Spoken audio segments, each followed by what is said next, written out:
அந்த கொன்று குவித்த இந்திய ராணுவத்தை எமது வீரம் சேர்ந்த விடுதலை போராளிகள் களத்தில் தற்காப்பு போராட்டத்தை நடத்திய போது 1300 ராணுவ வீரர்களை கொன்று 1000 போராளிகள் அங்கு வீரகாவியம் அடைந்திருக்கிறார்கள். 1983 இன்று வரையில் எமது தோழமைகள் குறிப்பிட்டது போல், எமது ஆளுமைகள் குறிப்பிட்டது போல் லட்சக்கணக்கான எமது உறவுகள் அந்த ஈழப் போரில் முகம் கொடுத்து மாண்டு போயிருக்கிறார்கள், மடிந்திருக்கிறார்கள்.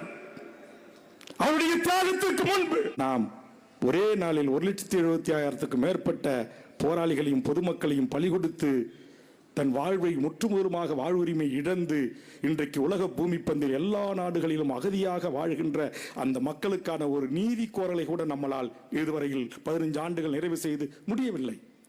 ஒரு சர்வதேச நீதி விசாரணையை பெற்றுத்தர முடியவில்லை. ஒரு பொது வாக்கெடுப்பின் ஊடாக ஈழத்தில் நடந்தது மாபெரும் இனப்படுகொலை. அந்த இனப்படுகொலைக்கு இன்றைக்கு தெற்கு சூடான், கொசாவோ போன்ற நாடுகள் போல் ஒரு பொது வாக்கெடுப்பின் ஊடாக அந்த மக்களுக்கு ஒரு தனித்தமிழ் ஈழ அரசை உருவாக்கி தர முடியவில்லை.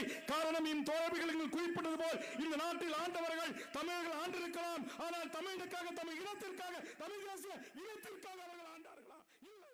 நாட்டுக்கோழி கறி 650 ரூபா. நான் வந்தா நாட்டுக்கோழி முட்டை பண்ண 100 acre, 50 acre, 60 acre, 700 acre, 300 acre நாட்டுக்கோழியா மேய்டா. என் பிள்ளைகள் வரும்போது பள்ளிக்கூடத்தில் அங்கே பால் 1/2 லிட்டர் 2 முட்டை குடிச்சிட்டு போக வேண்டியதான்.